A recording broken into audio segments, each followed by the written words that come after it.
2, 3. 1, 2, 3, 4, 5, 6, 7, 8, 9. I think we have a quorum. We do. Awesome. Welcome, everyone. It was really great to see everybody in person at the retreat. That was wonderful. We missed you, Chief. We missed you, Spencer. That was great. Wasn't it great to see people in person? Like, you are not fictional, you really exist. You probably do remember that I zoomed in, right? You zoomed in. Ronda, we just missed you. Thank you. Thank you. Okay, so I pass this on to our vice chair for approval of the minutes. I apologize. I did send the email, but it was a little bit late today, letting y'all know that we will vote for last month's minutes and this month's minutes next month. Okay, usually that's something we do, we decide, but okay. Well, Moving on. there aren't any done. They're halfway done, but that's why. Oh, very good. Yeah. No, life happens. Too much is what I say. Right, we're volunteers. You get what you get. Go All ahead. right. Hey, I wish I could pay you, but I can't, so I feed you instead when I can. So Thank you.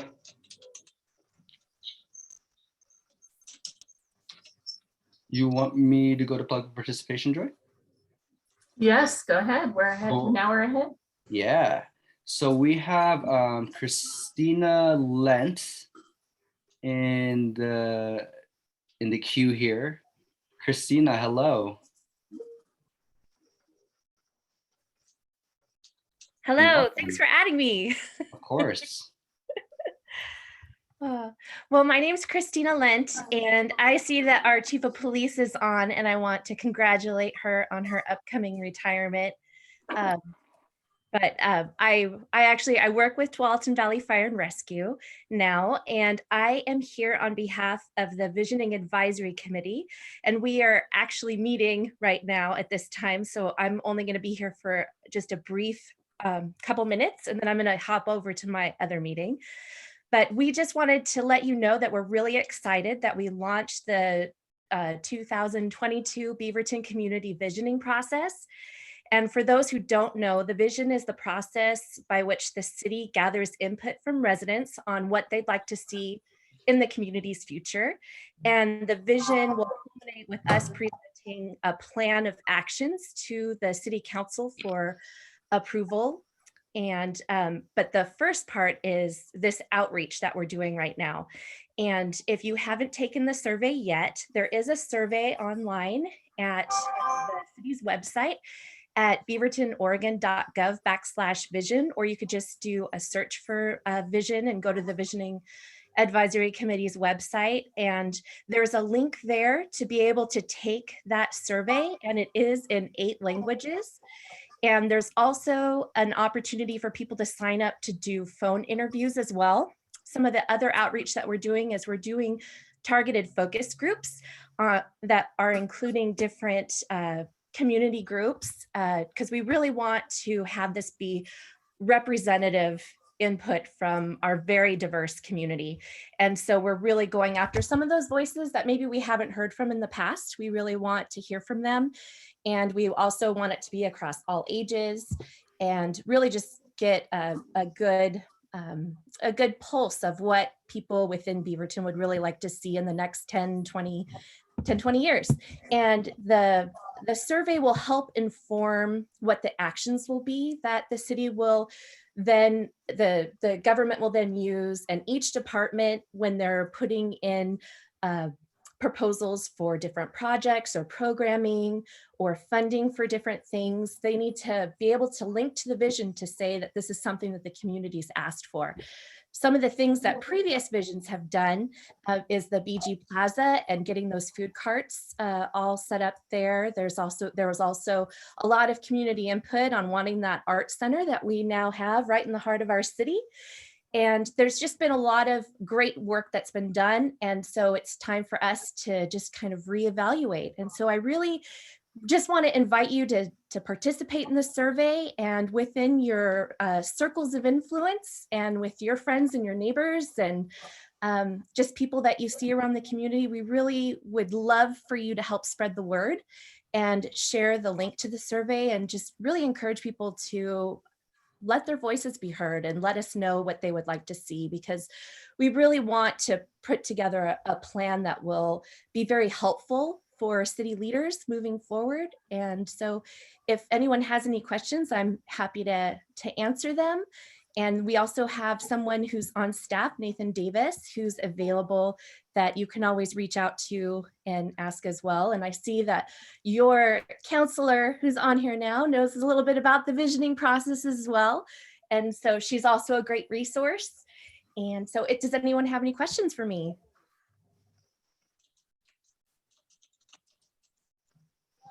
All right. I'll just check the chat. Yeah, I kind of raised my hand here. Okay. Is that all right? Yeah. Realizing that a survey like this is fairly passive in terms of getting responses, are you able to, is your crew able to do some work in trying to reach out to underrepresented communities, ensuring that responses will be indeed from a diverse cross-section of the community? That's a great question. And I want to say that in the last year, the committee has that's been a real, the heart of our focus is that we really want to make sure that we are including all voices.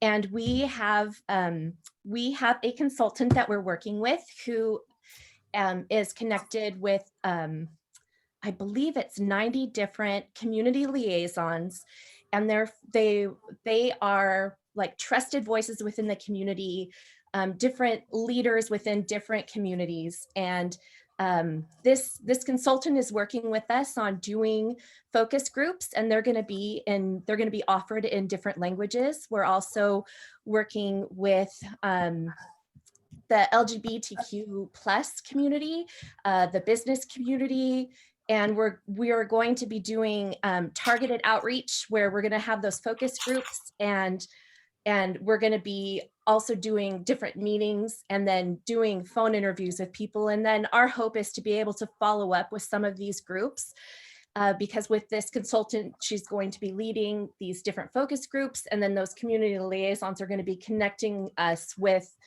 other groups within the community. And so that is something that's really important to the visioning committee, and it's something that we want to make sure that we not only collect information but report back to them to make sure that we heard them correctly, and that what they're seeing in the action plan before it goes to the council actually reflects what their feedback was, so that when they look at it they can see what they had offered.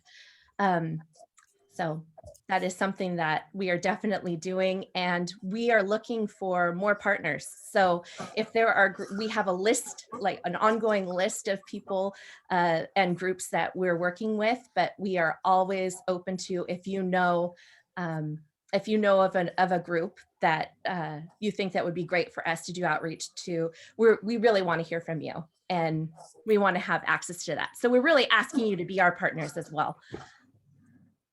Thank you. Yeah.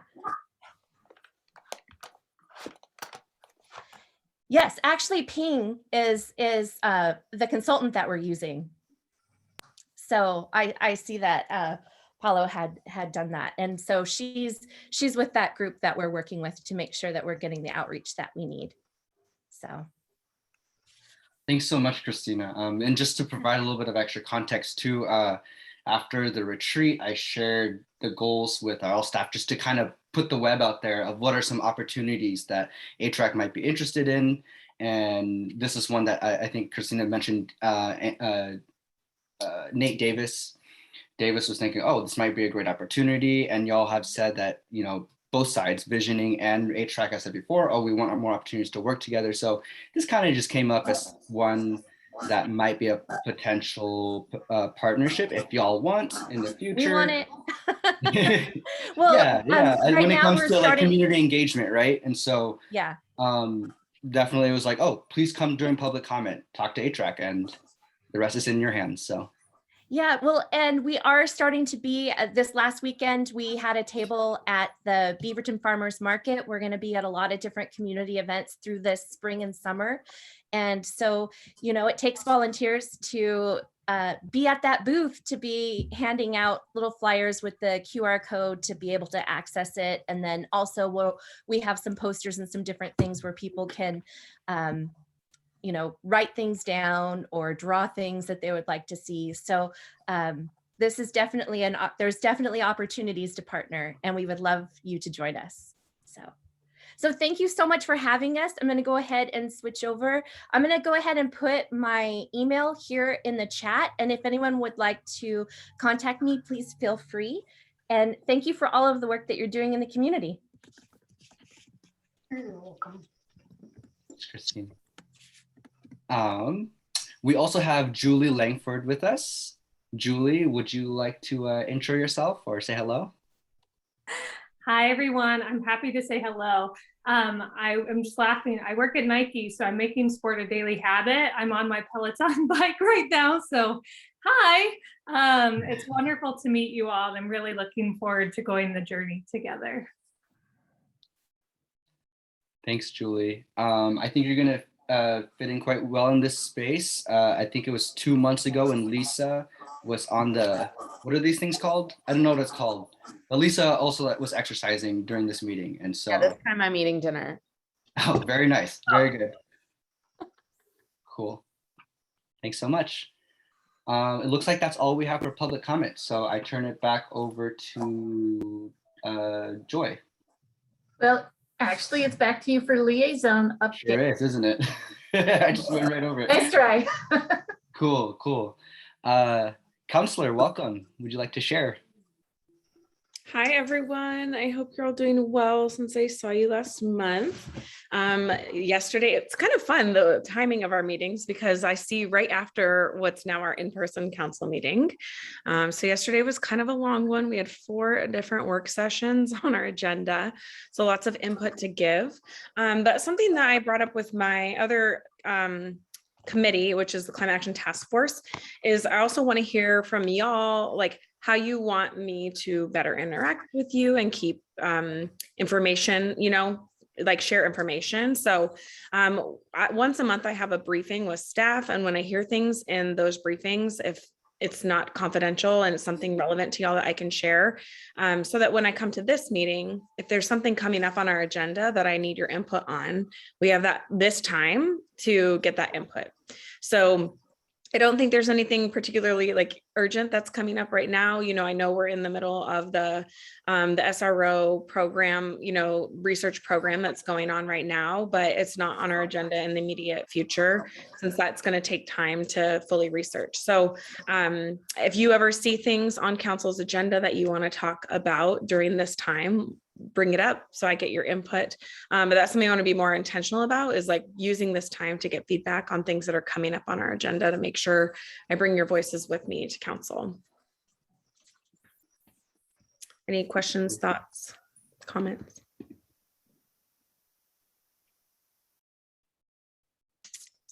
Just trying to see if there's anything. Yesterday we talked a lot about housing. We have something called a vertical housing program, a vertical housing development program. We offer tax incentives for people to build like mixed use. So where you have kind of retail on the ground floor and residential above.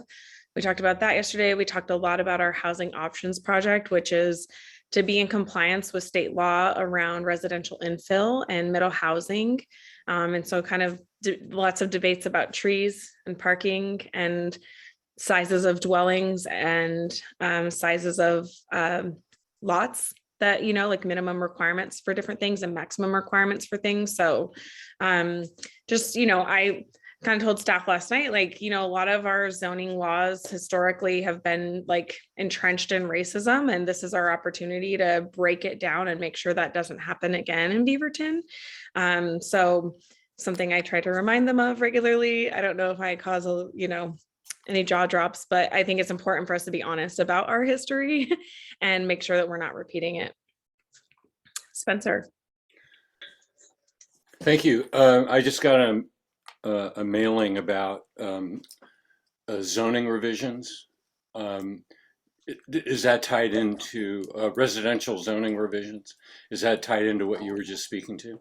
Yeah, the housing options project will have some zoning changes to simplify our residential zones and also to just like make it more flexible to adhere to the state requirements. It was House Bill 2001, and there's a new one that went into effect, and I can't remember its rules, but it makes things more flexible, like for manufactured homes and things like that, so that, you know, cities can't prevent types of housing from being built or established within city limits. And I can put a link into the presentation from last night so you can see all the work that's going into that.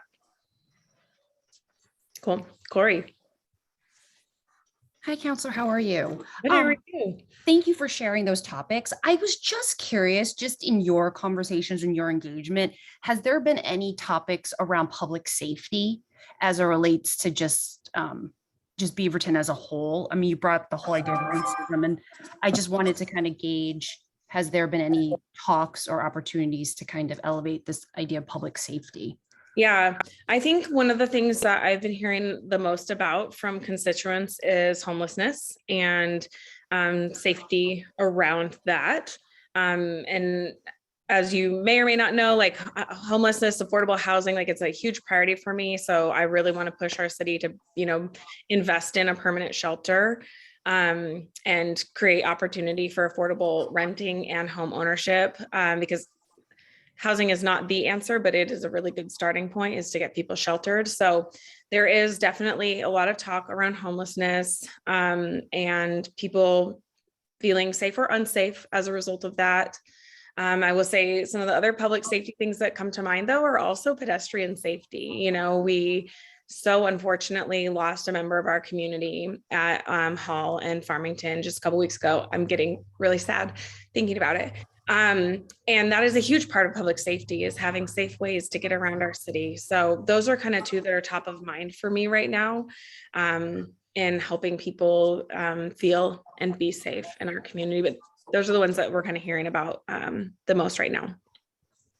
No, thank you for that. There's just been some conversations internally at work about just like returning to the office and more commuting.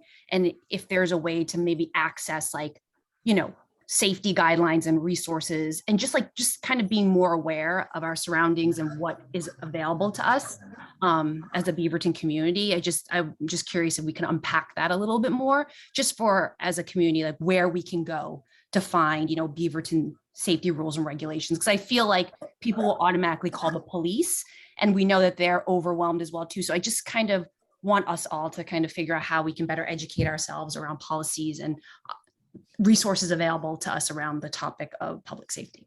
Yeah, that's great, Corey. I'll pull together what's out there now and share it with this group as well. Because I agree, like the chief and I have talked about that, right? That like for how many decades we just say call the police, and they do come and they will respond because that's their job. Yeah. But some of those calls, they shouldn't be the one we're calling for, and they don't want to be the ones we're calling for. So that's a great idea. Also, just kind of make it more easy to find our other public resource office or public safety resources, you know, for our community. So I'll see what I can pull together and share with this group too. That's awesome. Thank you so much, Counselor. And us as a team can review it as well too, and see if there's ways that we can add to that or build on that, just given the current landscape and just how the world is right now, how we can better be a support to all the different communities that live in Beaverton. Yeah, that's great. Thank you, Corey. Okay, I think I hit my time limit. I will also put my email in the chat so that you can have easy access to that and easy access to me. Thank you so much, Counselor. Amy Browning, welcome. How's it going? And how's the summit going? Pretty good. So with the youth summit, we got connected with the events team. Can I interrupt for a quick second? Yeah. Oh. I was at Senator Merkley's town hall an hour ago, and he gave Amy an incredible shout out. So huzzah for her. Thank you. yeah, I was able to ask him a question at the start, so that was awesome. But yeah, so the Youth Summit, I got connected with the city events team, and we're continuing our work with that. There is like an opportunity for HRAC if you guys want to be like one of the speakers or lead a workshop within that summit. That would be really great. You guys could be part of this social justice like block is what we're calling it, if there's a desire to do that. But yeah, I don't know. We're basically just trying to structure it the best way that we can kind of help youth get plugged in with the community, gain resources so that they can better know like how to allocate their time and efforts to solve certain problems that are important to them, or just to get various resources. So if there is an interest from anybody that wants to lead some sort of workshop like that, feel free to just connect with me and I'd be happy to get that ball rolling. Amy, when would you need to know by? Ideally within like the next week or two. Oh, okay. Just, well, knowing in terms of like you're interested and like, yeah. When is it? So that it's on May 26th. In the, let's see, the block would be 4:50 to 5:20 p.m. Yeah. Or we could move it around a little bit if the evening works a little bit better. Amy, did you say it's May 26th? Yeah, it's May 26th. I believe that's a Thursday. Yeah, because that was the only date that was available at the research. And I see some people wanting like more info about this summit. We'll have like our promotional materials out hopefully within the next month, so that we'll have more info. But our tentative plan is basically just to have an opening session. We'll have different blocks where there's different opportunities from speakers and workshops to like work in a more intimate setting. And then, like I said, it's just about plugging in youth with the community and getting them the resources that will help them better thrive in Beaverton. What's the name of the whole summit again? The whole It's just called the Youth Summit.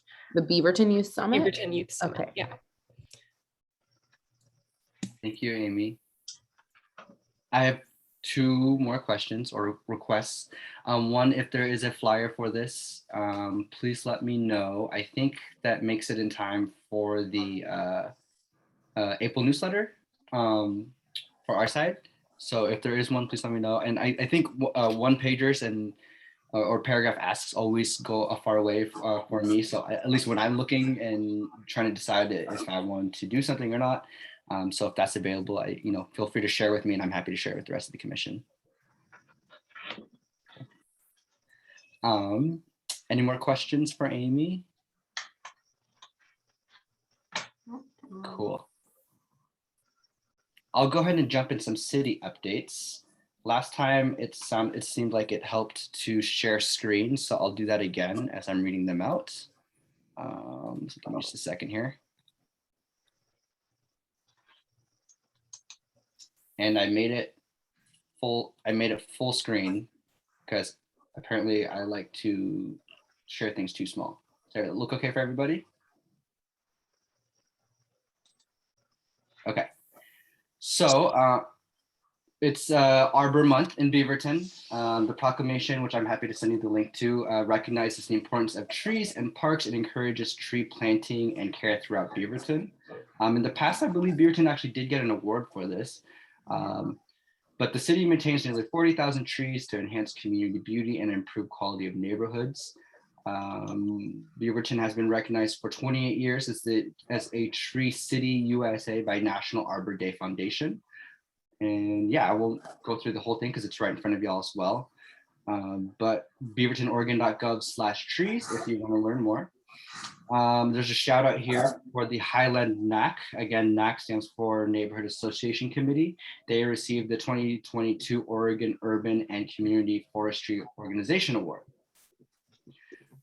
So the Highland Neighborhood Association recognized for planting dozens of trees during the volunteer-led planting events. Community members not only help plant trees, but also learn about the importance of trees in the urban environment and build community as they work with their neighbors.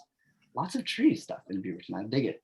The new website goes live in April, so there is some website developments going on to help enhance functionality, design, and organization.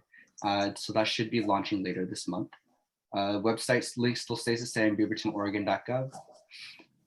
And next, the Beaverton Voters Forum. So it's going to be on the 28th of this month. It's going to be at the Reser.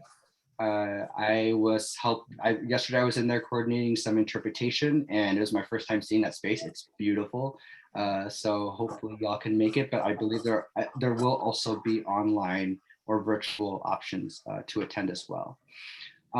So you can hear directly from the candidates for local office and get your questions answered.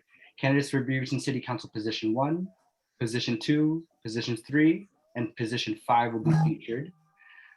So Thursday, April 28th, 6:30 to 8 p.m. Again at the Patricia Reser. Yeah, more information in general, beavertonoregon.gov/votersforum. Tickets are free to go, so you'll just want to go to thereser.org. Yep, so that's all I got. I will stop sharing my screen here, if I could figure that out. Are there any questions on those? Okay, so something that's not in the city update, but I want to share anyways, the welcoming week grants still are open. We have been getting a few steadily coming in, but please go ahead and apply or share that this opportunity is open with others if you think they might be interested. May 6th is the deadline. The other update, so I think many of us are aware of what the Beaverton Night Market is. We're gearing up for it again, and we're gonna, again, it will be in person, and looks like more opportunity for a larger,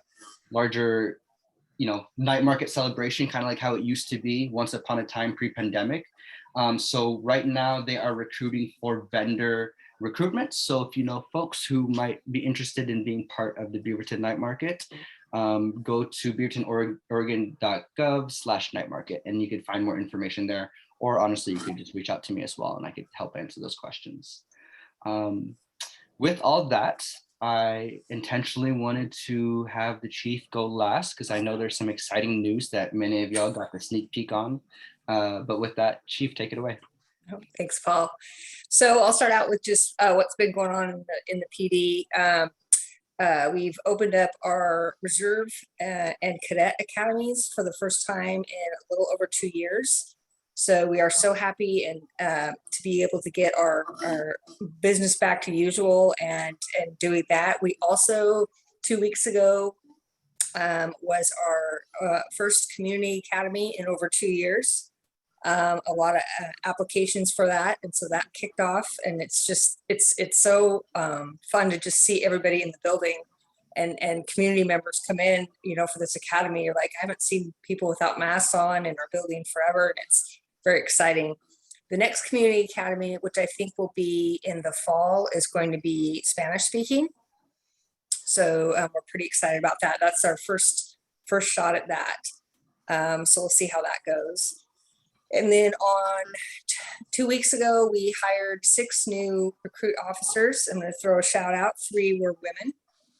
So the 6, we got half. Yeah, we haven't seen that for a long time, and we're very, very excited. And again, the swearing them in person and their families were able to attend was really great. And so other than that, we're just doing business as usual. Oh, we did finish up our diversity, equity, and inclusion training put on by Lillian Sy of SciComms. All of us, every single officer and non-sworn member of the PD went through the training. It was 3 hours, and it was amazing. It was great training and a lot of positive feedback from the officers. I'd like to just take a few minutes, and I am retiring May 2nd.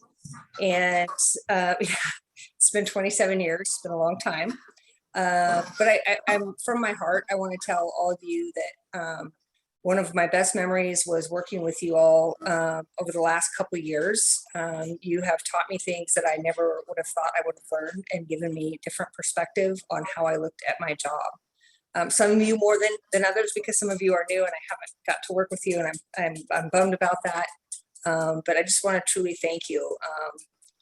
All your inputs and all of our discussions made me a better, well-rounded leader and person.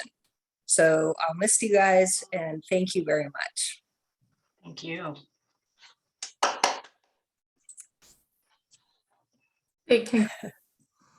Thank you. Congratulations, Chief. Thank you. Thank you. Any questions for the Chief? Oh, I forgot to ask the third question. Looks like we have Tanya. Yes, hi. So who's going to take over and how's So that? that's a good question. It will be an interim because there's no way the city manager could do a search, and it'll probably be an outside search when it does open up. And there's just no time to do that. So there will be an interim chief. I'm not sure who that is yet. I know Jenny, city manager Hariyama, and I have been talking, and I know she's looking at some other avenues on who she wants to fill that spot. And what will happen is an interim, whoever she appoints as an interim, will fill that chair, my chair, and then she will probably go out and I want to say maybe late spring, summer for the search, the big national search. And that could take several months. So that's kind of what we're looking at. Kind of like what happened last time. Yep, correct. Yep. And then you got put in. Yeah. Yes, yeah, I did. Good. Thank you. Thank you. Thank you, guys.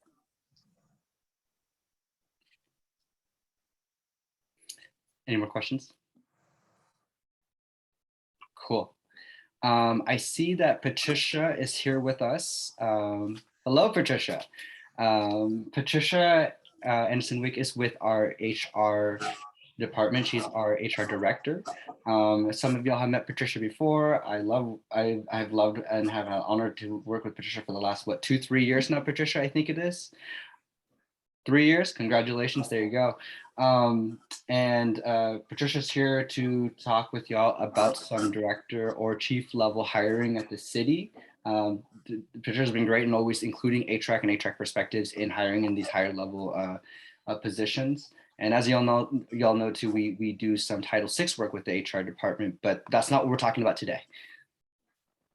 Patricia, I turn it over to you. Okay, well, I didn't expect Chief to be on. So I don't know if you plan to leave. Well, I'm going to see what you say, Patricia. I might leave. Well, if you don't mind leaving when I get to Chief. So what happens is that I am here because as we're creating the profile for the Public Works Director and the Police Chief, I am here to talk with you about what are some of those qualities that you would like us to see or highlight as we're posting. The last time what you did, you gave me some feedback. You related to me some problems within the community or things that you heard community members say. This wasn't necessarily representative of how you felt or how you perceived the world, but you were able to represent the community and help us create a profile also that had a human relations element and a diversity, equity, and inclusion element. So today I'm here to tell you that we have 3 open positions at the director level. So we're losing our police chief in May. Our finance director is retiring, also like the chief retiring in June. And our public works director is relocating to California. Families taking it back to California. So we have 3 high-level positions. The finance director is more internal. And so I'm not here to speak with you about the finance director. We will touch base with like the budget committee and those folks. But I wanted to get feedback from you about the police chief and the public works director. So the public works director is in charge of water, storm, sewer, and also things like traffic lighting. Of course, you know, we've had a lot of conversations around safety in the city and traffic lighting and all of those things. And so our public works director is very forward facing, and I want to get some feedback from you just about some of the qualities and results that you'd like to see in a public works director. And then I'm going to ask you the same about the police chief. And, you know, we're just creating a profile. So this is your opportunity to tell us, Like, what are some of the things you say you wish you had, or you like what you see, or you have questions about what the scope is of what those people should be doing to help you understand. And I only have 15 minutes. I think I've used 5 of it. So we'll use 5 minutes for the Public Works Director and then 5 minutes for the Police Chief. Is that okay? Joy, Sabdy, is that cool? That's fine with me. Go for it. So what are some qualities y'all looking for Public Works Director, right, Patricia? Mm-hmm. Cool.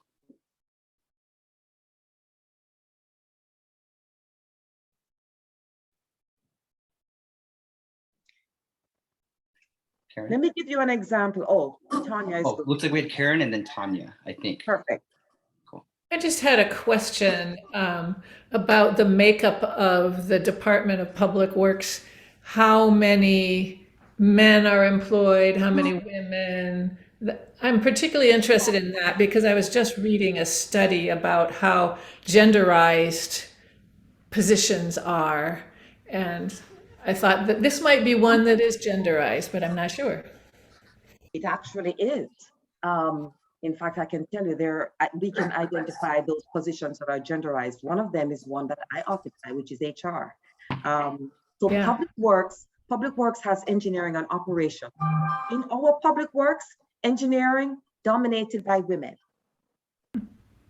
Well, we've lost 2, so I'm not so sure, but right. But we had, like, for example, we had 3 female engineers. We just lost 1, so we have 2. And then we have our city engineer who is a male, and we just had an engineering associate promote to become an engineer.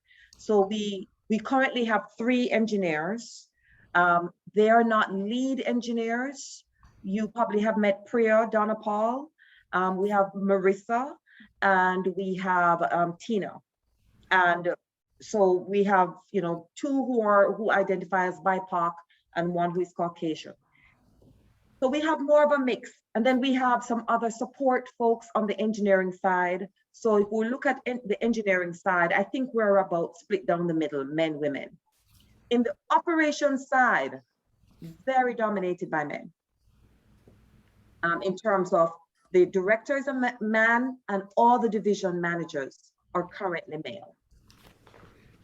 We have females, but we are really concentrating on trying to get some females in Public Works. Thank you, Karen. Tanya, I think you had your hand up as well. Yeah, let's see. So I'm concerned that the Public Works Director understands and have some creative ideas about how poor neighborhoods can be well taken care of, how they tend to have more trash problems or more things broken down or not attended to.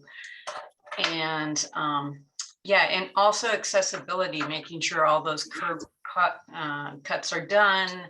I'm not sure if we have it or if it works with Public Works, but the having all of the lights have the sound, the traffic or walk lights have the sound for those who are visually impaired. But I'm really concerned about the poorer neighborhoods and making sure they have really good taken care of, because they can look rough. And broken lights being repaired in those neighborhoods, more lights being put up on Allen Boulevard by me, where it's like a death march across Allen on a certain block.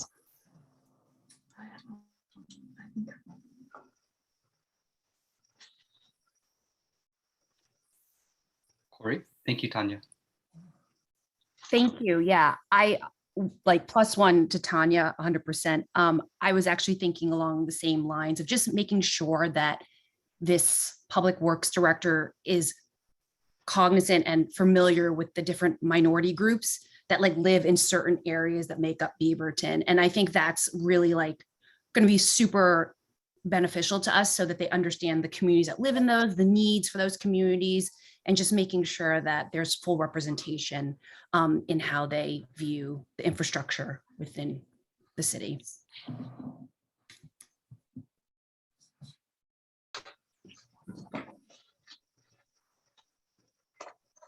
Thank you.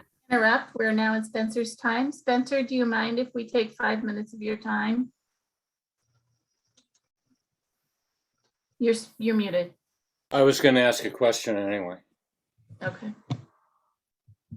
May I? Oh, are we moving? I'm sorry. Are we moving to the chief section? When we move to the chief section, I have a comment.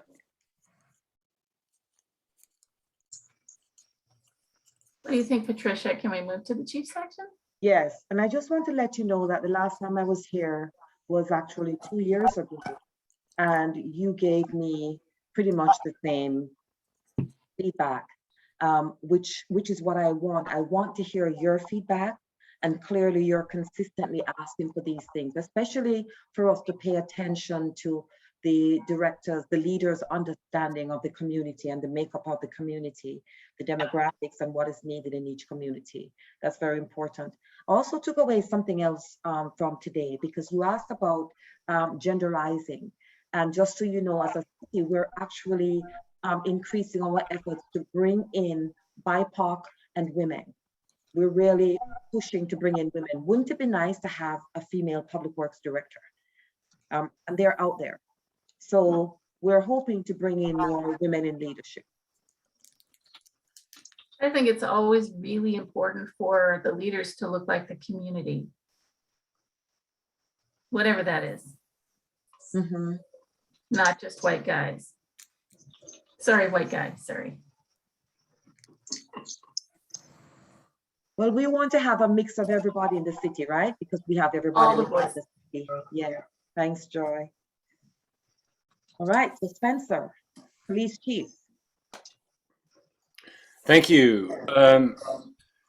All things being equal in terms of experience, understanding of law, and so on, I would think it would be important to bring someone to BPD from the outside. Chief Groshong came from inside, and I think there are things going on out in the world that are from which Beaverton might be able to learn, and that there are ideas and things and situations that are happening that we might be able to gain some perspective from, particularly in my mind in terms of having a new chief come in who has a commitment to and experience with receiving input from the community. I see in the future that it would be great to have a standing community board or panel that works with or gives feedback to BPD and can act as a liaison between the community and BPD directly. And so having a new chief who's both open to that, and there are many departments out there who are already doing it. So having a new chief come in who has experience either at the, certainly at the upper management level with that kind of, in that kind of community, I think would be very helpful.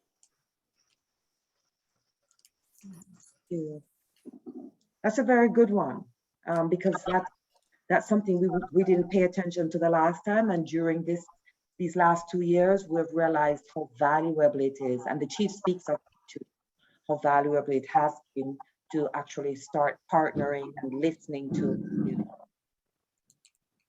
Thank you. Thanks. Patricia, I have a question. At one point, this couple of years ago, there was going to be a huge turnover in policing staff just by aging out or retirement, I guess that's the way you say it. And so I'm wondering at this point, what you're seeing as far as retirement and, I don't know, people talking about leaving the profession, because I've just had I've heard a lot of folks who have been police officers who have been in for a while, that what policing is today isn't what they were trained for. And they're wondering if they're dinosaurs and maybe they need to leave. And so I'm just wondering, what does it look like for retirement for? Yeah. So the city of Beaverton, we do have a higher risk of flight in terms of police officers who are eligible for retirement. They have been there for many years, 20 plus years, and they can retire at 50 with, 30 years of service or 27 years of service, or at 55 with less service. As we see, Chief Groshong is leaving. We had several police officers who retired and returned to us under the PERS rule that says you could retire and return to work. And one of them is going to be our interim chief. And that person is a current retiree working back and is going to be leaving for good in June. So we have people who are leaving because of retirement. But it's actually creating an opening for us to hire a new set of police that look differently. We just hired 6. And the reason we hired so many is because we've had so many retirements and changes. And it takes a while to become a lieutenant, a sergeant, and all of that. So as we're moving up, it's creating an opportunity for the newer folk who can be formed in this environment to take up. So I'm very hopeful for the Okay. But we don't have a number. Of people who are actually retiring. Yeah, that you know of it, or are eligible at this point. Who are eligible? I know, but I'd have to remember which line is police. I know that almost all the captains and lieutenants, at least a third of them are eligible. So I'd say they probably have about 7 people who are eligible to retire this year or next year. In leadership roles, yeah. Yes. Yes. So Tanya, I know you're paying attention, you can tell. Every problem is an opportunity in disguise, isn't it? Exactly. That's how I see it. Because remember, in the old days, police officers were males. Mm-hmm. And because of how difficult it was to even get through some of the criminalized conduct, police officers had to be people who were from more well-to-do communities, more middle-class families who, could go to school, even though the educational requirement is high school and some community college and life experience. We find that people with, drug things in their past, or who can't pass a test, or who can't, who have criminal conduct in their past, not because of what they've necessarily done being different, but their circumstances were different, right? Some people can go to court with an attorney and get everything taken care of. Some don't have the means. So now we're changing the opportunities, and I really like that. We're the choir here. We're singing that song. Yeah. No, to be honest, I am not a marijuana smoker, but I can tell you one of the things I saw with the decriminalization of marijuana is that less people are failing drug tests. Mm-hmm. Less people who are great performers are failing drug tests. And if we can just get that moving where people have an opportunity for their families and their generations, it's a joy. So it doesn't matter what I believe in or what I do, I'm just seeing the result, the positive results, and I am cheering. It's a future. Thank you. Yeah. Yes. Thank you. Thank you very much for coming. Can we send our thoughts to Paolo and have him forward them to you? Oh yeah, he always bothers me anyway. I don't get a pass from Paolo. I'm always right.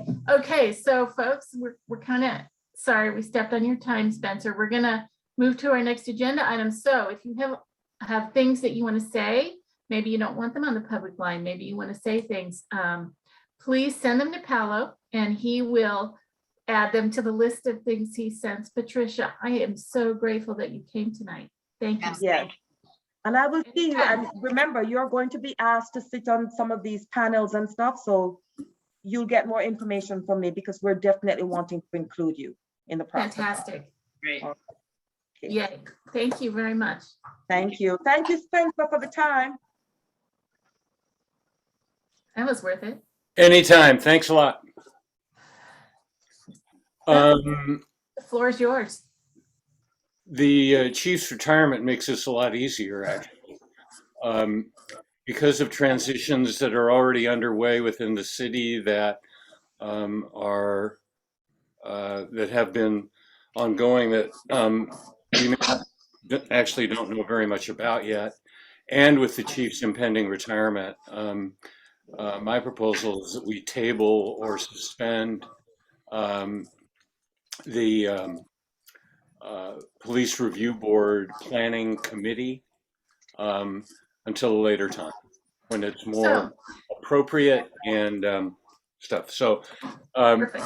Joy, Make a motion. you can form that in whatever Robert's rules you choose.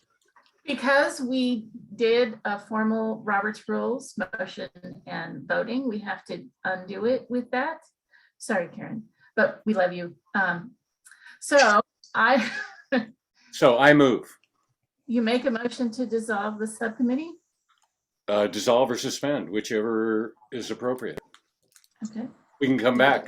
Let's dissolve. Okay. Is there a second? Lisa, it has been moved and I was going to say, I think we can count on Lisa to second. Pretty sure. So it's been moved and seconded to dissolve our subcommittee on policing, whatever we want to call it. Is there any discussion?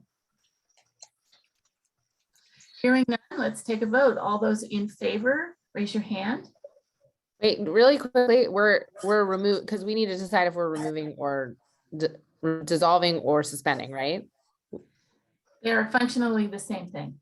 Okay, so it doesn't really matter. Okay, It doesn't really matter. Sorry. So removing, all those in favor, yes. All those opposed, same sign. Motion carries unanimously. Thank you, Spencer. We look forward to your future work on this. I know it's really important to you. And it's Thanks a lot. great to see what actually does. All right, moving on. Sabdy, a follow-up from our retreat, right? Hi there. So we actually have a couple things.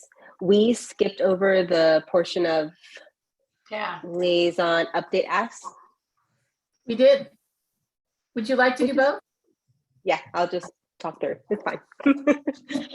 Okay, so liaison update asks. This circles back to my kids are downstairs. If you hear them screaming, they're safe. They're with my husband. So we talked during the retreat and also during some team planning meetings about liaison updates and how to, I guess, organize them to make sure that we are getting the most we can out of them. So for liaison updates, what we had talked about was trying to ensure that when we get the updates, there's a clear understanding of how HRAC can help. So if you're bringing the information to HRAC, what is it that we can do to support you in your updates? Like, what can we do next to help you guys? Just having a clear call to action, I think will just make the updates more useful overall. And then the other item we talked about was if you could bring us, give me 1 second. If you could bring us maybe one success story that you really want to just highlight. And then any other details can go in the written report that's sent beforehand, because the written report can be as long as it needs to be. So there's really no cap on that. But when we're talking during the meeting, we want to make sure that we're keeping the reports as tight as possible, to have space at the end of the agenda to do work with the committee. So just one major success, and then how can we help you guys as a commission? Can you give an example, Sabdy? A major success. Of how you want a report to go. Do you want to hear about people who went shopping with a cop? Oh, well, no. No. But I mean, a major success. So let's say we had a joint event between one of the liaison groups and HRAC, and you had great feedback from that. Like, that's a huge success to hear about, for example. Or if you need us to weigh in on, I don't know, a key training piece that may be happening with your team and you just want our feedback on that, like that's a great action item for, I'm reaching here, but that's a great action item for HRAC so that we know how to support you. But that's the biggest thing, is we just need to know not just what's happening in your world, but specifically how it relates to us and how we can support you. Does that make sense? Yes. Are there any questions on that? No, we're all good. Okay, cool.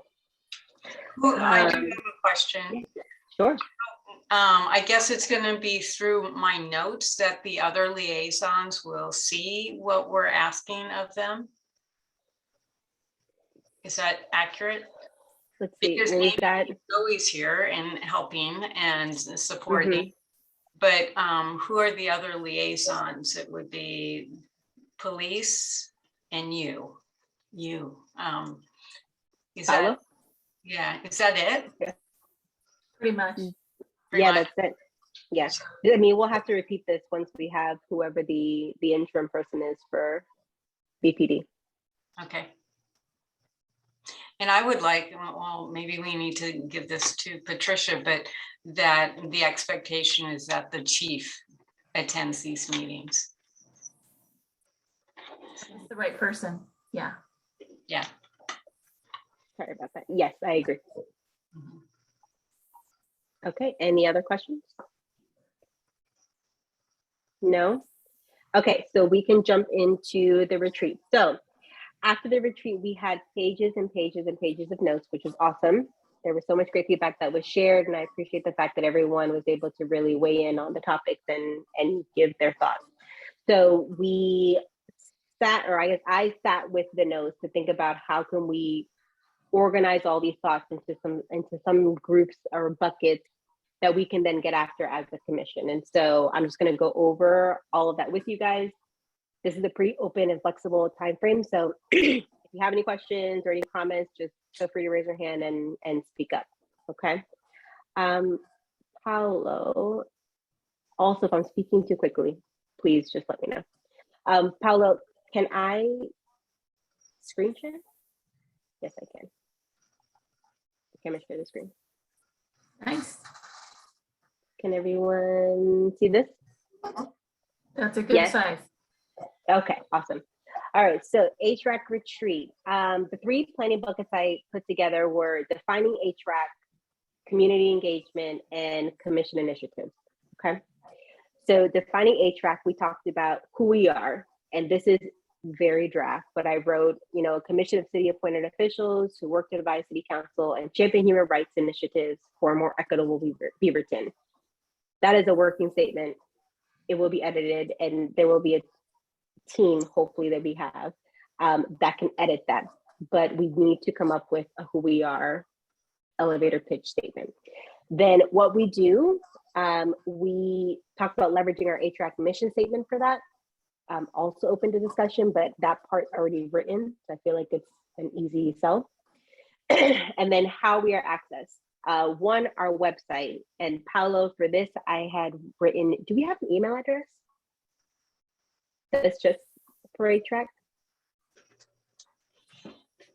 So we just actually been listing my contact, and then on all the agendas, we've been putting Joy's contact as the chair. Okay, but there's no like catch-all email. No.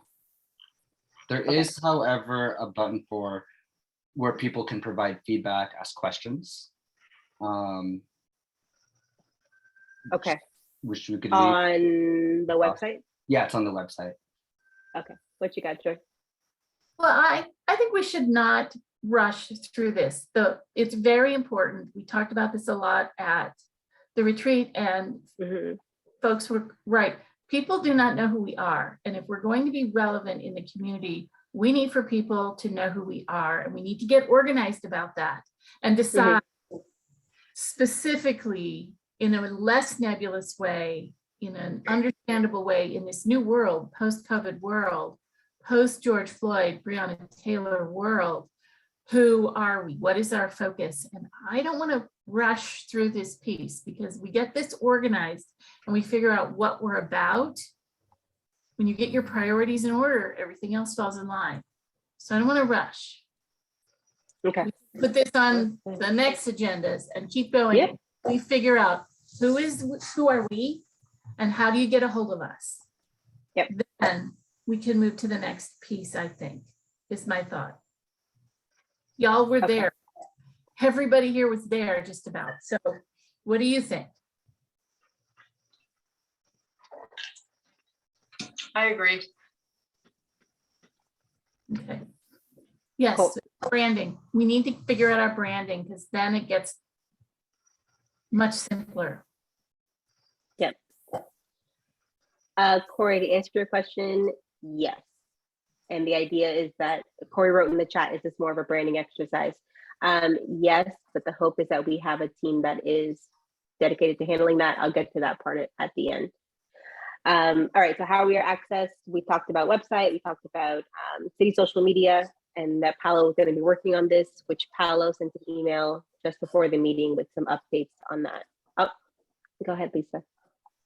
I just want to think about like what like our goals are in publicity or like getting a message out, because I feel like our city councilors are pretty receptive to like having meetings with individual constituents and like people in the community. And so and also like the city themselves do their like have their own marketing team and like people who get the word out about things. And so I feel like the most effective use of our time is like supporting the feedback that the council is getting about human rights concerns, or like the council can refer constituents and the city can focus on like having marketing and advertising, and we can more focus on like the actual human rights and the perspectives. Because like if we think about our mission, yes, like talking to the people in the community is important, but like I think we are the people in the community on this committee, like representing everyone else, because people aren't involved enough in the community. And so like we are bringing our perspectives, our neighbors' perspectives to the council to provide them with feedback. So I just want to like, I'm super pro this idea if folks are super jazzed about it, but I want to make sure we're using our very limited time wisely. And if we're focusing all our attention and energy on marketing and advertising ourselves, when I feel like the city might be doing a better job or have more resources to do that and allow us to focus more on the actual human rights piece.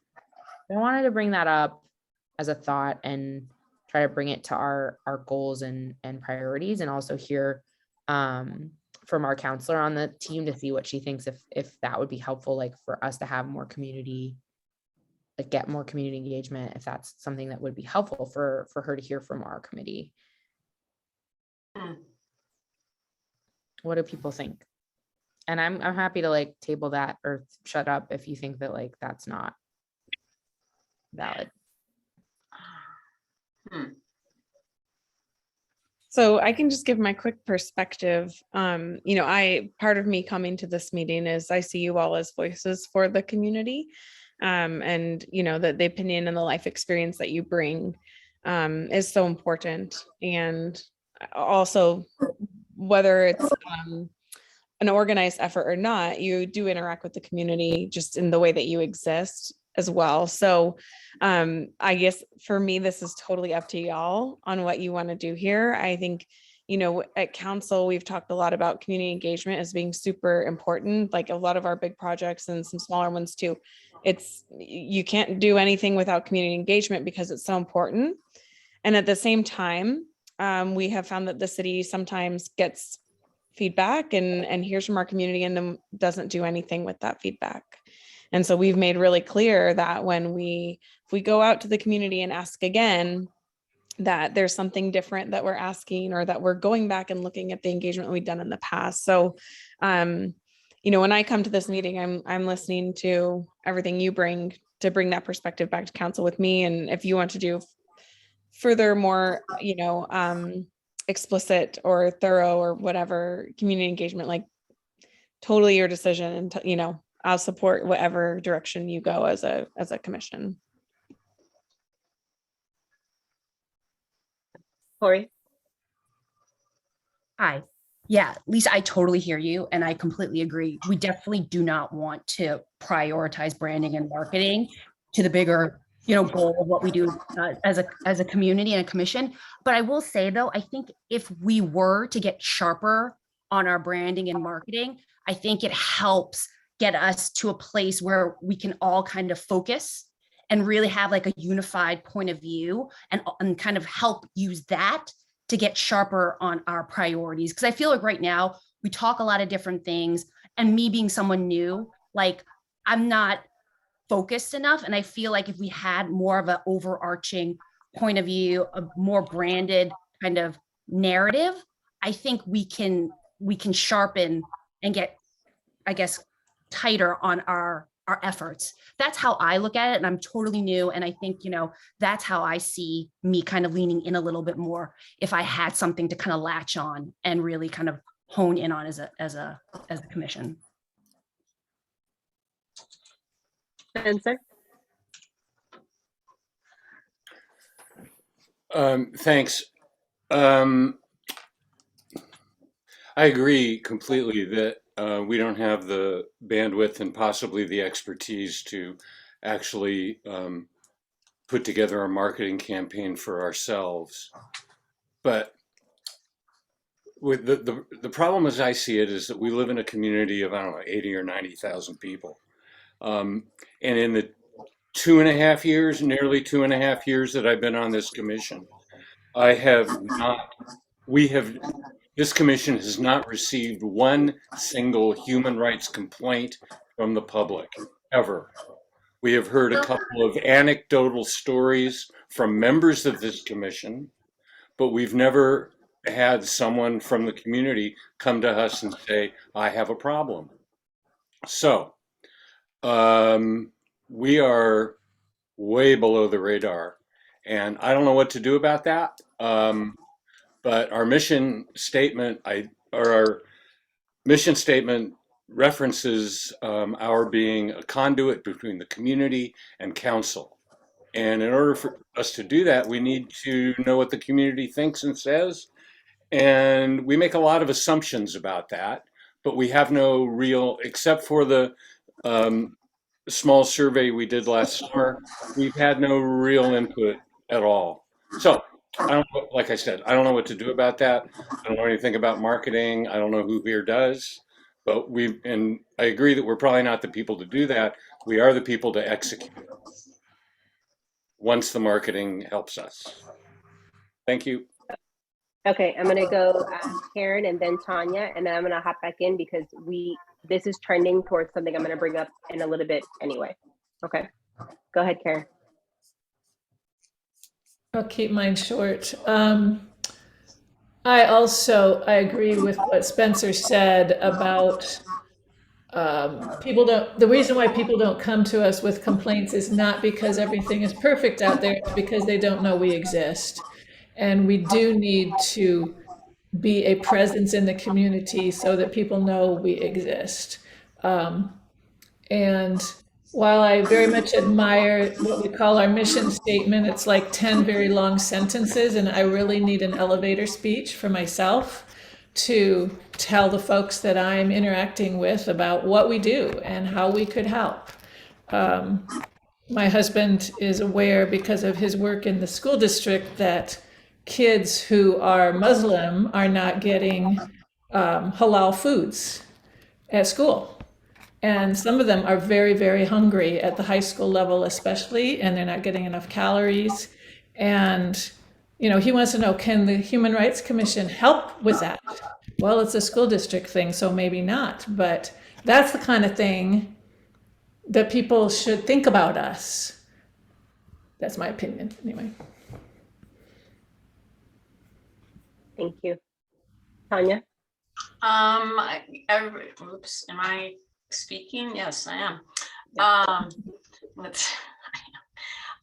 So I think I'm just saying everything that everybody else said. We do need something that we can all have the same pitch, take it to people when they go, oh, who are you and what do you do? Because a lot of people don't know anything about how to access us. They don't know what human rights are. People think that's something about Ukraine. They don't think about it as, no, there are human rights violations in Beaverton, and we need to raise that level of awareness in some way. And so I just think there a small subcommittee or something that could come up with some ideas, we go, yeah, go for it, and we do it. That we have something that we sell quickly to people at whatever place we are. If we're tabling something, if we're going out and doing surveys, that we're ready to tell people, kind of like Girl Scouts. That's it. Cool. Okay, thank you guys so much for your feedback. So I'm glad everyone is kind of feeling this way because we are gonna circle back to all these same points. Let's keep going down and working through the bucket that we created coming out of the retreat. So defining HRAC, the last point we had was for the website, our city social media, and then business cards, okay? Then we go down to, Tanya, do you have another question? Tanya? Do you have another question or no? Okay, move on. The next is, Tanya, you can't hear me? Okay, can everyone else hear me? I can hear okay. Yes. Yep. Okay. All right. Sorry, I just saw in the chat that Tanya said she couldn't hear me. Okay. Community engagement. So community engagement, the items I put in this bucket was one, the Community Voices Project. This is formerly the Art and Data Project. If there's any feedback on changing this name, that's perfectly fine. But I think the last one we landed on was Community Voices. So that'll be our digital and live engagement initiative where we connect with Beaverton residents and get their thoughts on human rights issues and opportunities for improvement in our city, okay?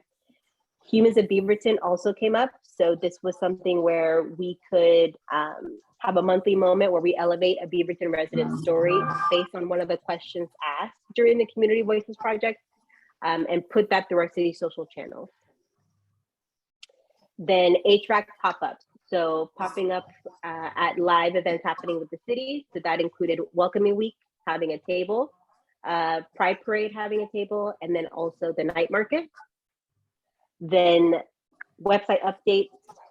Hold on, why did I have this here? Oh, this should actually be up here.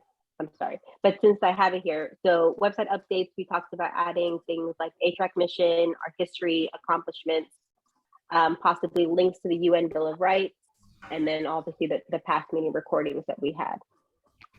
Let me move this with marketing up there. Okay. All right, so those are our three big buckets. No, excuse me, we have one more. Then the third is community initiatives. So the Community Voices Project is still an initiative and an engagement opportunity. And then this also needs a name, but HRAC pronouncements. So this is basically us writing proactive and reactive public-facing statements on behalf of HRAC in support of aligned causes and human rights issues and concerns, such as the attack on Ukraine.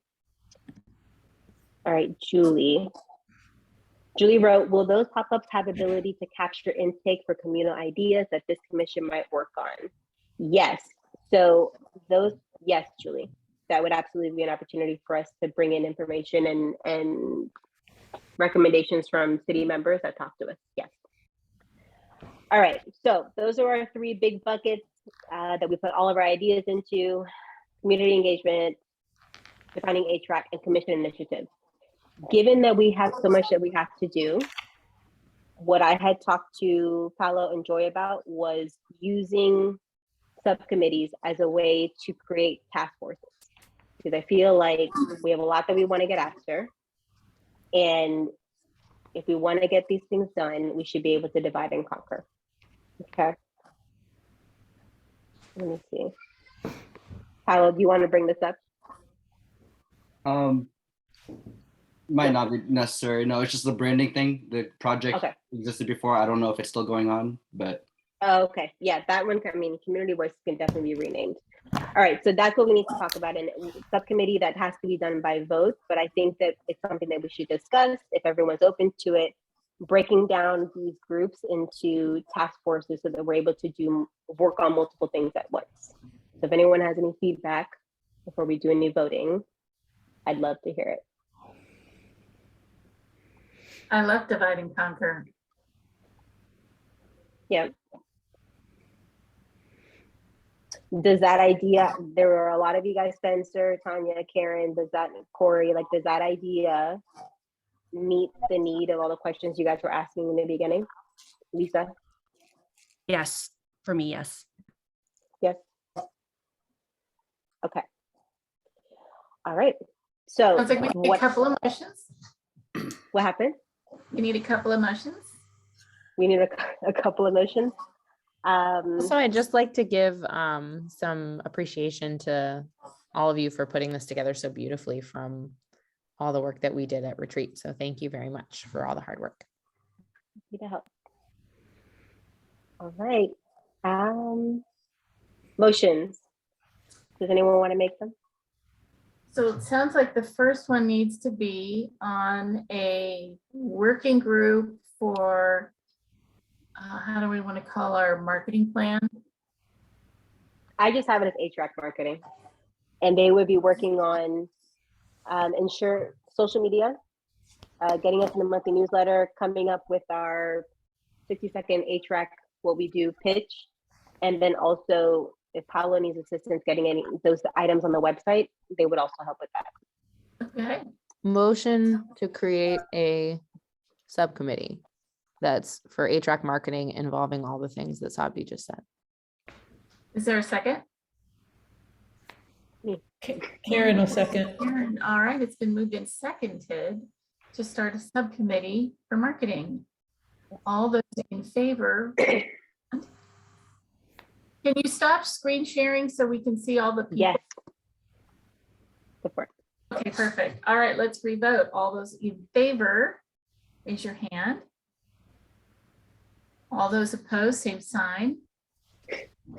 Motion carries unanimously. You want to share the screen again so we can see the other ones? Yeah. and move that on? So now, this one's about the, used to be called the Art of Data Project. What do we call it? Community I have it engagement, as community voices. I have it as community voices. I like that. Paolo made a note that there was once a project called Voices of Beaverton that was focused on gathering lived experiences and stories, but it may be stagnant right now. Okay. Okay, no worries. We can still make a motion on it though.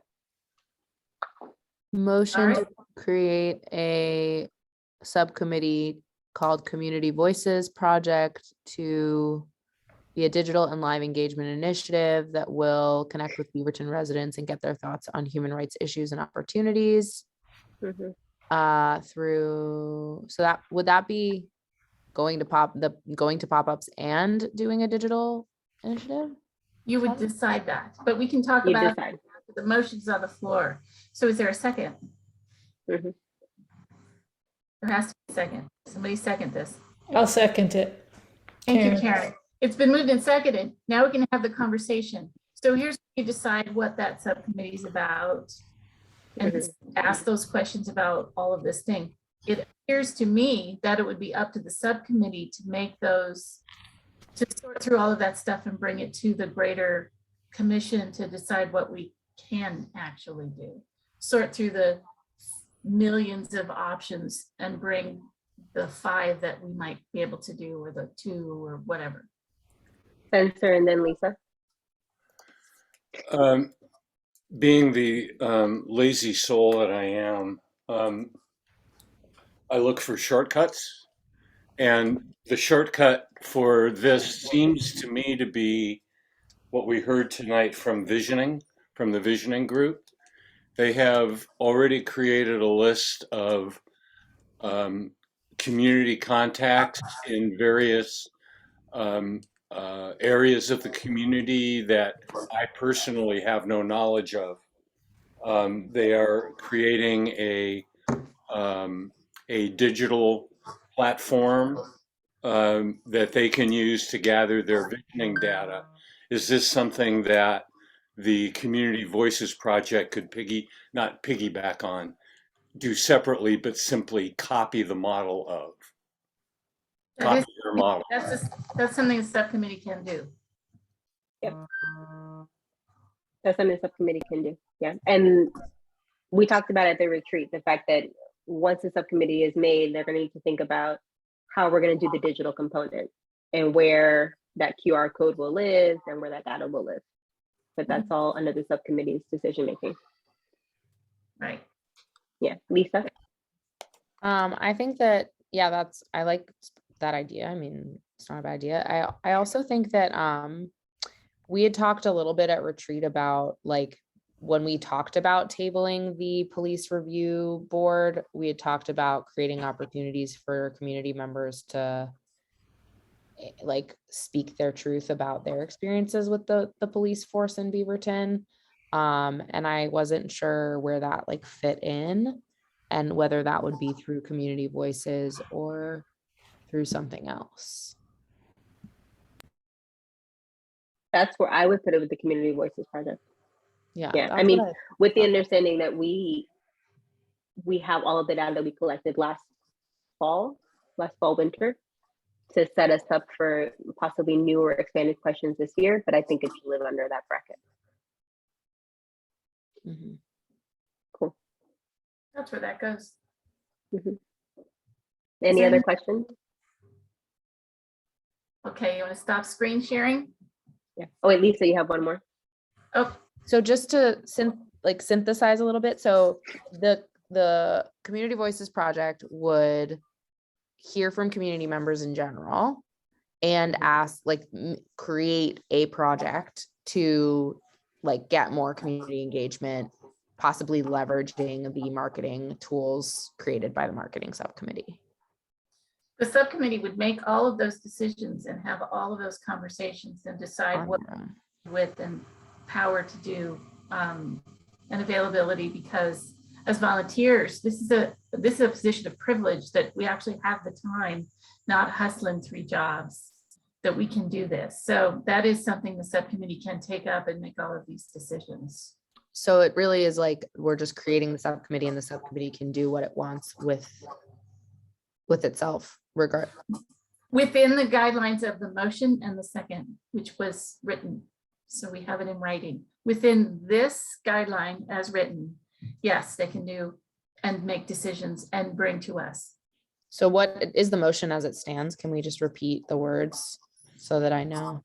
You read them. I know, but I can repeat it. Let me repeat it. Yeah.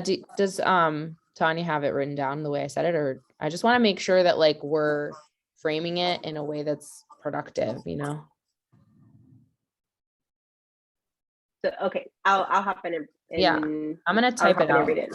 Yeah, go ahead. Okay, so the motion is to create a Community Voices Project subcommittee that will oversee the digital and live engagement initiative, where we connect with Beaverton residents and get their thoughts on human rights issues and opportunities for improvement in our city.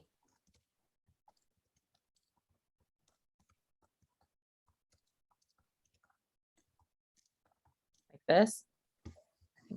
And should the subcommittee decide that they wanted to include something else, then the subcommittee would come back to the meeting and you would make a new motion, have a discussion, and amend the subcommittee. It's real easy. Okay. Yes, Lisa, I understand it. I feel it's the same way as you wrote it in the chat. Yep. Yeah. All right. Any other discussion? Do we need to read the motion? Can you stop sharing? Yeah. Okay, so we're going to vote.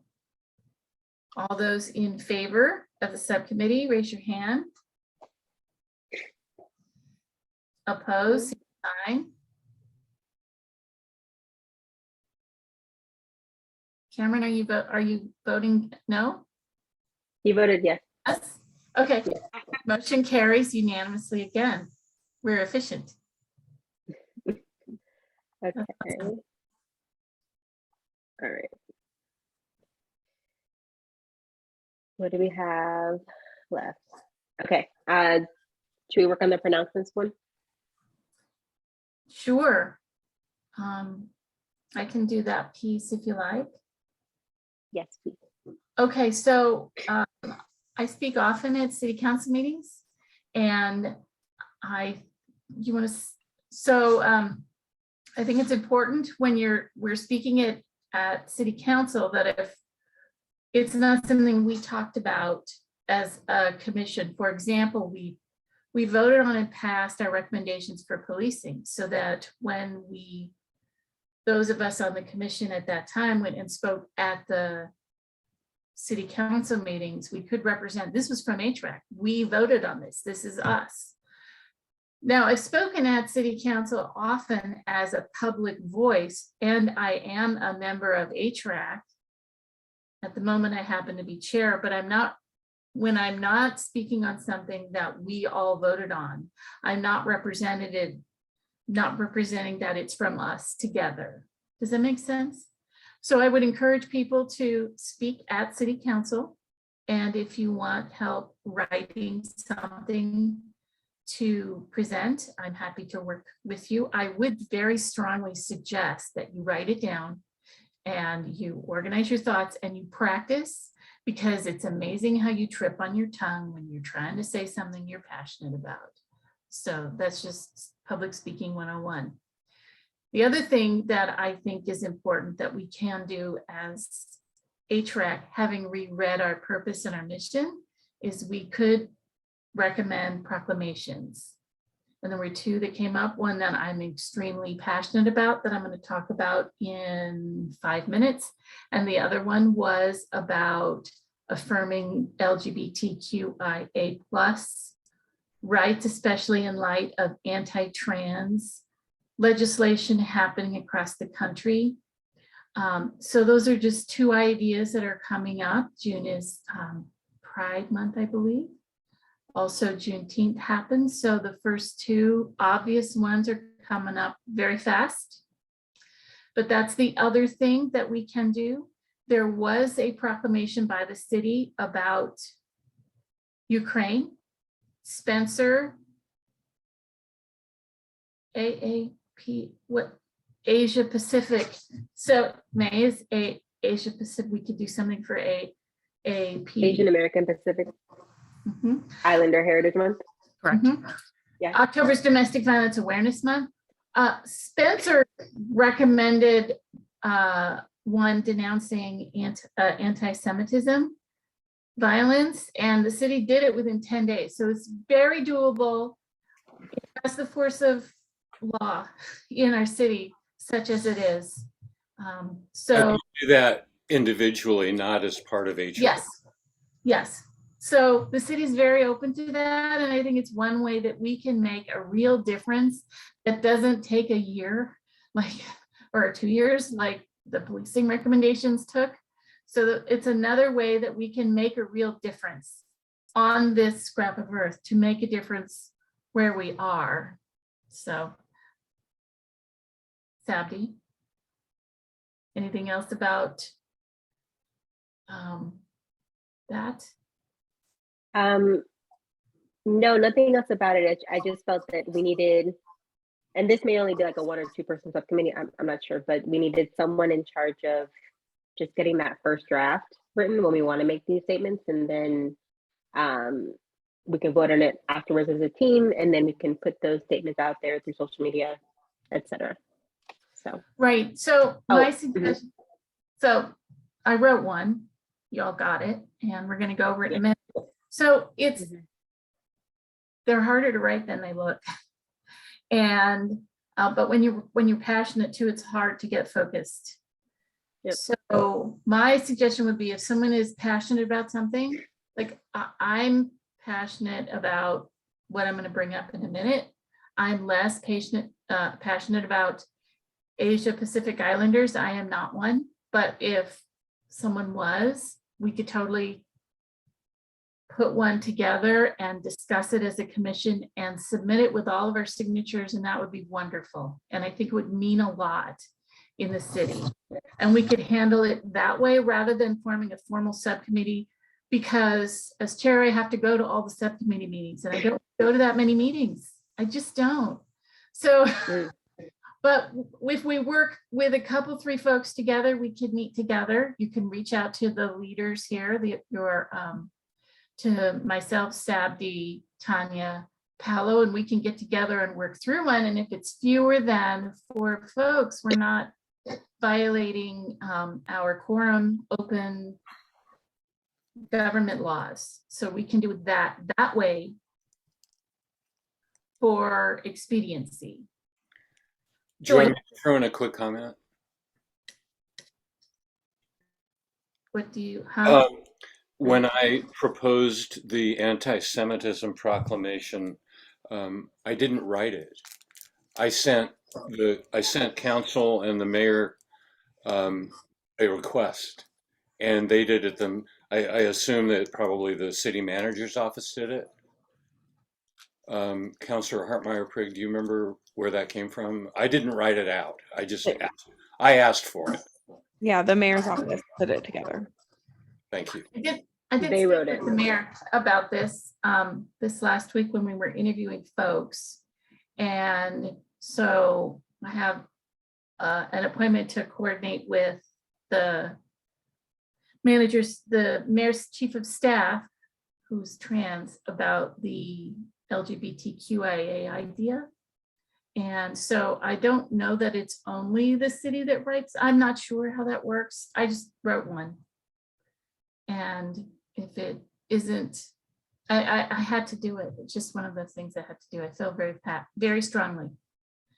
And either way works, I think. Okay. I remember, and I spoke with the mayor about how when she was on HRAC, she had written some herself. And so I took that to mean we could write them ourselves too. I don't know that there is an official policy. We should find out. I'll find out by the next meeting. Okay? Okay. Corey? All right.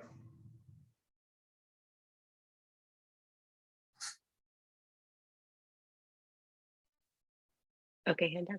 So, okay, if Corey doesn't have a question, so I just want to clarify. So the idea is that you're posing, Joy, is that we wouldn't form a subcommittee. Instead, if someone is passionate about having a statement made, it will be brought up during the meeting. And if it Reach out to one of us. They can reach out. They can reach out to anybody. Okay, and write it. And we can They put write it it. on the agenda. Mm-hmm. And then you wait until the next monthly meeting. It gets put on the agenda. It gets voted on. Yeah. And then it can go through our HRAC social channels. Yes. Not our social channels, but what we're going to whatever we put together. Yeah. Okay. All right. Corey. Sorry, I was on mute when I was talking, so I totally apologize. I think when I just put May in there as AAPI, I think it's just a matter of what we talked about, was just being proactive and reactive to all the cultural moments. Clearly, we all have affinity towards different issues, different groups, but I think as an overall HRAC committee, we should all be cognizant and celebrate and respond to all months. So how that lives, I just wanted to just kind of throw that out there that, you know, we should be looking at all, and whatever the opportunities are, I just want to just kind of throw that in there as a proactive and reactive to just moments across all communities. And we can figure that out in our marketing strategy, but I just wanted to share that. Hear, hear. I agree. Cool. Okay. All right. So then I'm gonna. So can we? Yeah. Okay. Yeah. All right. So then that brings us to the pop-ups. And the reason why the pop-ups are on here is because I feel like we need a team that's going to get after what the events are, figuring out what we need when we get there, making the request for the tables, staffing planning, like that needs to be a separate situation. That's why I put that on here. I think that's us, isn't it? You and I. Is it us? I think it's us. I think we bug Paolo. I think we're his new nightmare. Okay, so then Joy, it's you and I that handle getting us in at all of these events. I already told him I want a table at every city thing. I don't think we get it, but I already put in the request. Okay. Okay, Paolo, is that Yeah, good to I go? mean, Any questions, concerns? yeah, at least for programs that I touch, I'm definitely down to advocate, and we'll get you all in. Just like for Welcoming Week, the way this worked last year is so I'm kind of the coordinator behind Welcoming Week, and I think there was roughly 10 to 15 events or something last year. And for some of them, it made sense to have tabling. For some of them, it didn't. But that's a question that I brought to them because that was the request for the community engagement art project, right? So that's a question that I'm going to continue to bring to folks is, hey, there's some folks who would like to be tabling for XYZ topics. And is that something we could set up in your event? For night market, there's a lot of protection around some of those tables because it's it's the biggest event that the city puts on every year. So there's a lot of asks for it and demands for it. But I'm working on it. But with that said, I won't go into in the weeds about all the events, but then, those are the ones that I touch personally. But y'all did a great job before of like, hey, I want to get into Pride. And it actually worked out really well that HRAC was at Pride and was actually the only city commission, but city program and staff at all that was at Pride. And the mayor at the time said, wow, this saved me. So, there's events going on like the farmers market or like Vacadus or Pride, let me know and we could get in touch with those organizers and get a table for y'all. Maybe. Great. Okay, awesome. So I'm going to pull this off of here.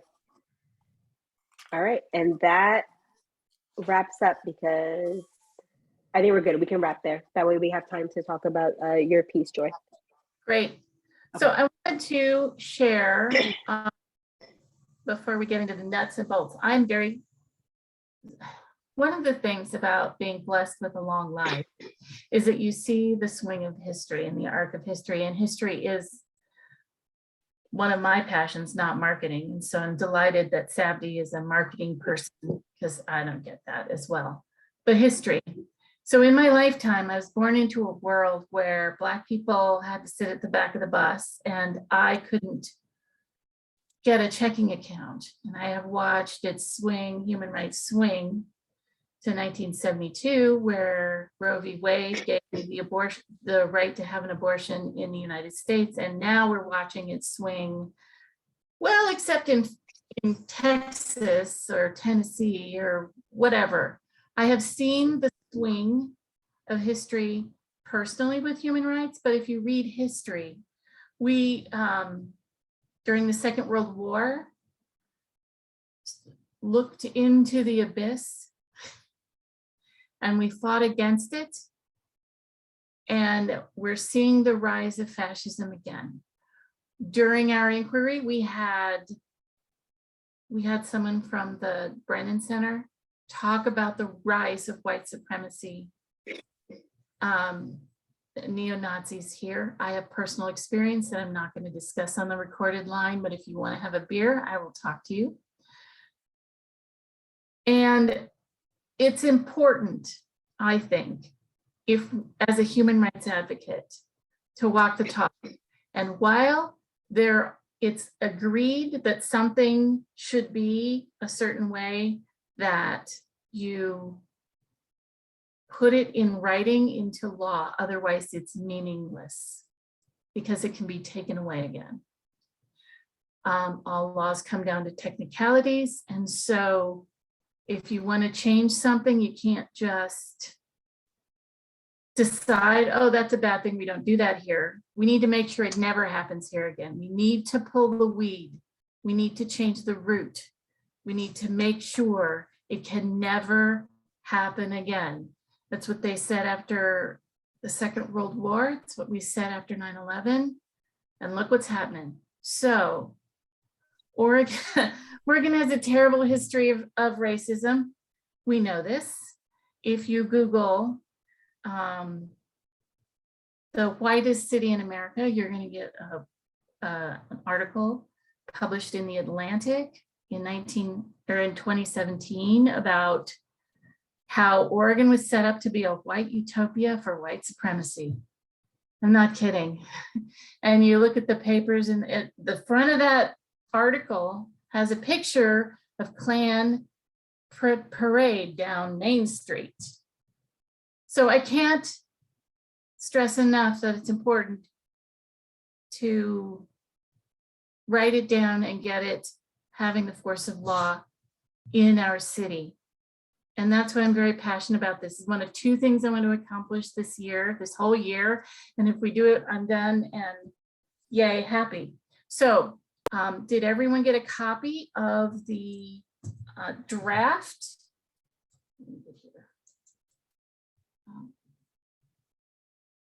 That I sent, and anti-lynching, we need a better name for that. I can also share my screen. Can I share my screen? I can, okay. I'm gonna try. So I've never done that before, so. Screen. How do I share my screen, Paolo?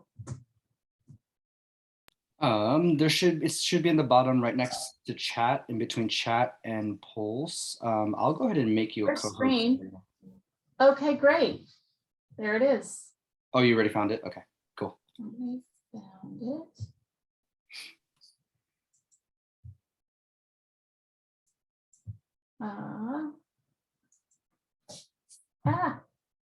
Sorry. Sorry for the delay. I'm having a moment here. Yeah, that's the moment. Share.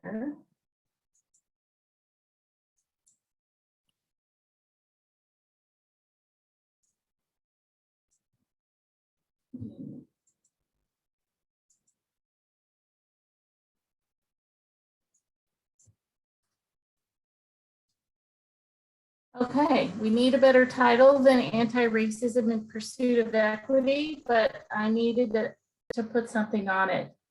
Whereas, oh, I also ran this by my lawyer, so we're not violating any laws here.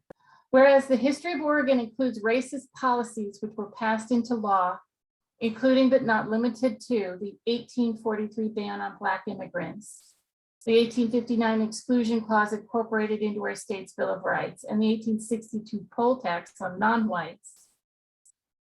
Whereas the history of Oregon reflects ongoing resistance to racial equity, including Oregon's failure to pass the 15th Amendment in 1870, the burning of Chinatown in 1893, which forced non-whites from their properties, and the 1920s rise of the Ku Klux Klan, which included parades in our public streets, and present day efforts by white supremacists to pass racially divisive laws. And whereas questionable racist practices have continued under more acceptable terms such as urban renewal, which appropriates and disproportionately decimates minority populations. And whereas it is publicly acknowledged that Oregon is slow to dismantle racist policies. And whereas Oregon finally permanently passed the 15th Amendment to the Constitution in 1973, and whereas the events of the past several years have illustrated that the time for incremental change is and always has been a myth,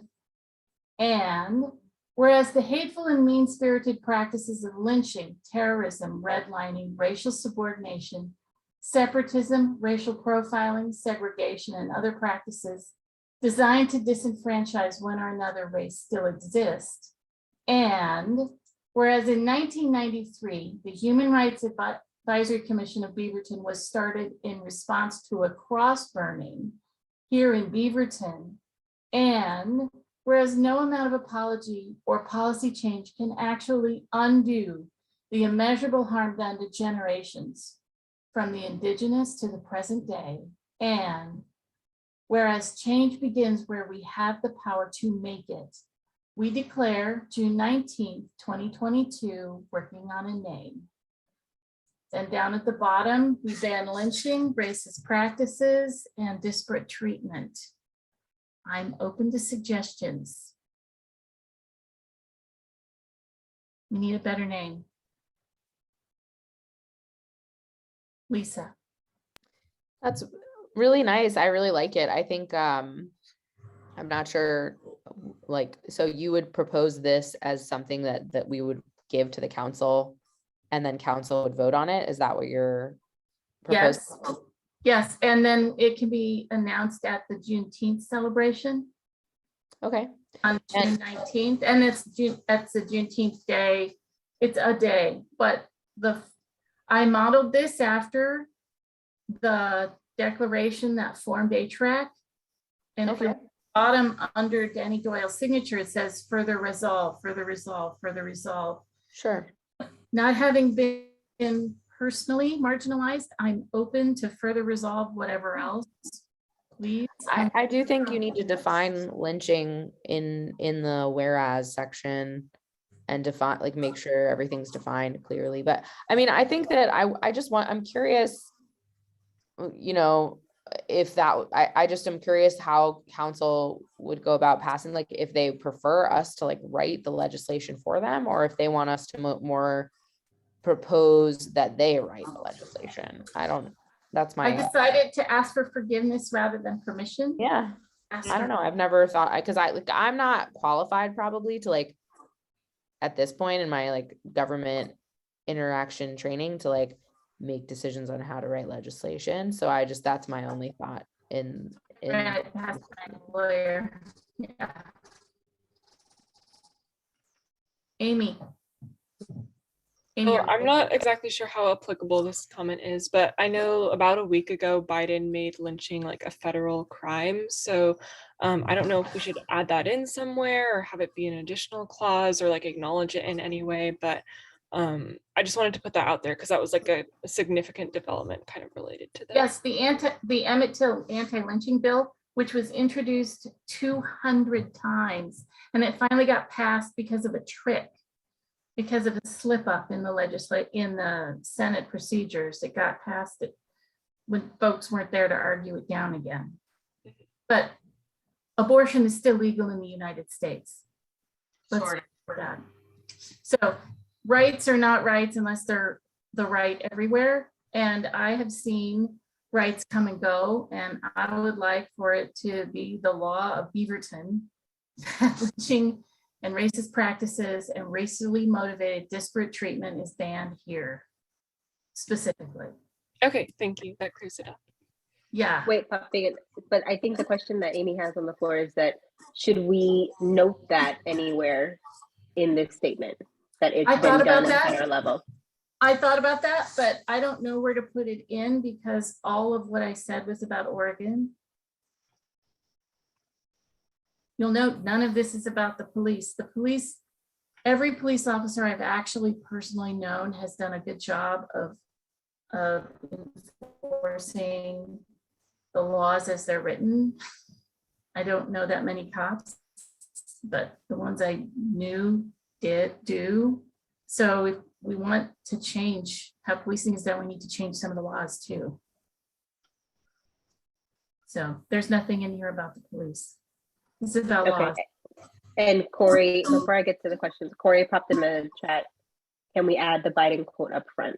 So, okay, that's basically on the floor is should we or should we not? And if we do, how do we note the fact that this is passed at federal level? Okay. Tanya, Karen, then Cameron. I can't remember what I was going to say. Never mind. Okay, Karen. You're muted. Yay, I want to hear from lawyers.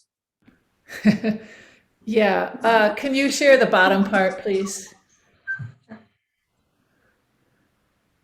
All the way down to the bottom where you're asking, be it further resolved that lynching is banned in Beaverton.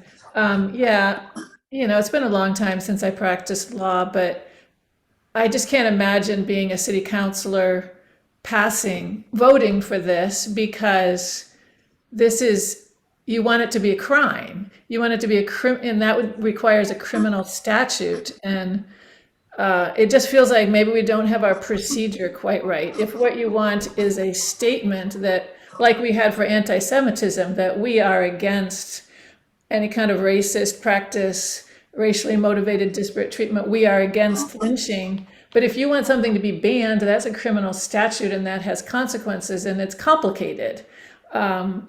And I don't think this is the way you get a criminal statute passed. We can't get it passed in Oregon. Why? I don't know. I don't know why they won't pass it. But you're asking for the city of Beaverton to make it a crime, right? There are Yes. crimes in Beaverton. There are offenses. So I don't understand what the purpose is of having this document if in Oregon we can't get lynching. We had a conversation about this at the retreat in which I said all of the activities involved in lynching are crimes in Oregon. But you said you specifically wanted lynching to be a crime. So if the city of Beaverton cannot create a crime that's called lynching because of the different levels of government, if that is something that had to be at the state government or the county government or whatever, I don't know, it's been too long. But I just don't think that you can, what does it mean to be banned if it's not a crime? What is the consequence? I would sure love the city council and lawmakers to be having this conversation since they actually have the power to do something about it. Right, but I just our don't see purpose. wasting our goodwill for something that they're gonna look at this and go and say, we can't do anything about this, so. I am happy. This is the hill I want I to die on. can actually answer most of the questions that you put. That's actually why I raised my hand. Great, thank you. Cameron, go. So yeah, y'all know I don't talk much. Be basically taking any kind of government process, putting it in a blender and just like seeing what happens.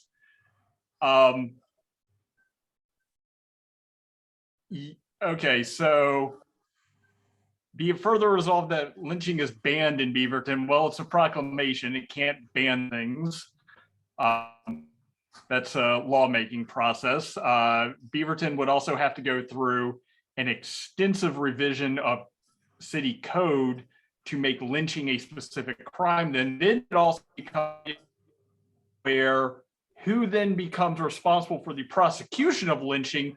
Is that now going to be in the city courts if something that was a lynching occurred? Okay, and then we get to be it further resolved that racist practices by any other name are banned in Beaverton.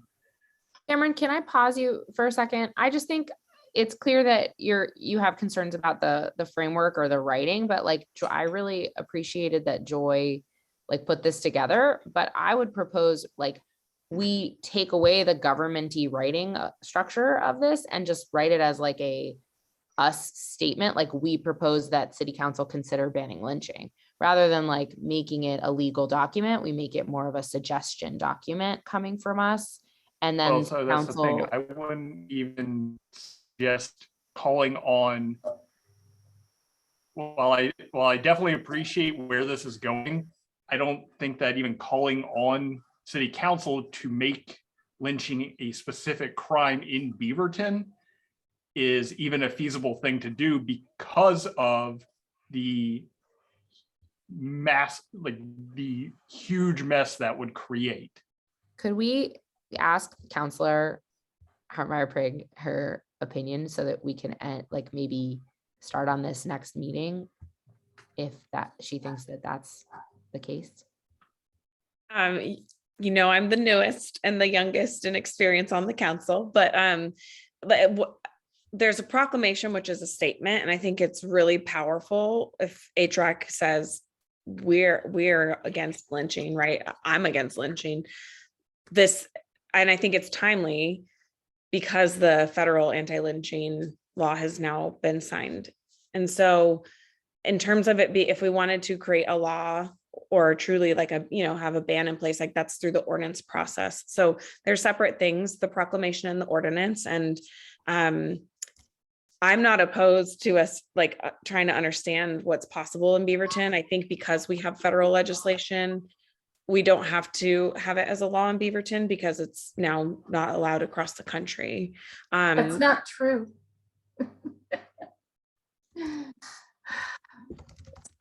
I'm going to pop in and just make a point on time. But do you want to respond to that, Joy? Beyond the it's not true part? that whole introduction where I told you where, yes, I can have an abortion anywhere in this country, but I can't in Texas because states can do different things than federal. So if I commit a federal crime, I'm prosecuted on a federal basis, and federally, yes, lynching is a crime. That does not mean that it is here. And as I laid out in all of this history that I spent time with researching, we didn't even pass the 15th Amendment until 1973. Seriously? 100 years? You're missing my point here. I would like to just motion to, I don't know, Cameron, your hand is raised, but I wanted to make a motion to like reconsider this discussion as a recommendation for a proclamation rather than like a recommendation for an adopted law change.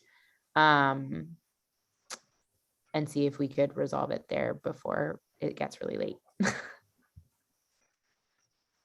And I also want to hop in and say that in the chat, Julie Langford, who's still listening in, wrote that as an Indigenous person, I'm not sure that I understand the reference given the topic. So just make sure that that was caught. Native Americans were routinely lynched, especially after gold was discovered on the West Coast. They were enslaved before we imported Black people. I am Indigenous. Seriously, they were enslaved. Asians were enslaved and lynched as well after we imported them during the gold rush. We have lots of really interesting history in Oregon.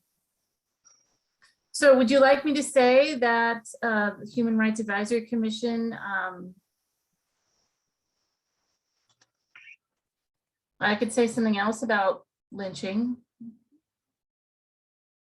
Yeah, I'd love to see this again next meeting, like with more of a proclamation like focus than ordinance, I guess is the language focus. Okay, so we're talking about, just to clarify, we're talking about bringing this up at the next meeting, writing it as a proclamation, and rather then than an ordinance, yeah. Rather than an ordinance, and maybe then adding some of the like feedback that she got in the beginning from I think Amy gave some really good feedback. Yeah, that's what I was going to add is like maybe we got a lot of great feedback and then we hit on this very close to the end of the meeting time. If you guys are willing to put your feedback in writing so that we can make sure we have your thoughts and it can be considered, I think that would be awesome. I know it's an extra ask, but I just feel like a lot of great ideas were thrown out and I don't know how much we got exact from our recorder, but I just want to make sure we get that all in writing. Yeah, my brain does not work at this hour of night, so me writing this out is really rough. And I agree. I put in a motion that we table this discussion on the commission initiatives proclamation versus ordinance be tabled until next month. I can't. Okay. Yep. Cool. All right. We'll bring it up again next time. Okay. But great work. Awesome work, Joy. I really liked the statement. It felt really punchy and powerful. I just like, I don't know, understand the legal perspective. And I think the lawyers in the group were really helpful in clarifying that for me. It's really good research, really good. Cool. There was so much more that could go in there. Oh yeah. I'm sure. Yeah. Oh, okay. Great work, everyone. Yay. Real quick on the midterm recruitment, we did interviews. Everyone's in background. And I am scheduled to interview with the folks doing the research on PCOs coming up, and I should have a report on that for the next meeting. It hasn't happened yet, so there's nothing to say. So end of report. Thanks, Julie, for participating. Yeah. Thank you, Julie. Going. Yeah. All right.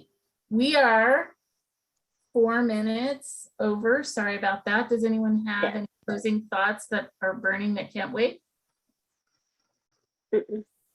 All right. So I declare us adjourned. I'll see you next month. Okay. Good night. Bye, Hey, everyone. Thank Paolo. you, guys. Paolo, can you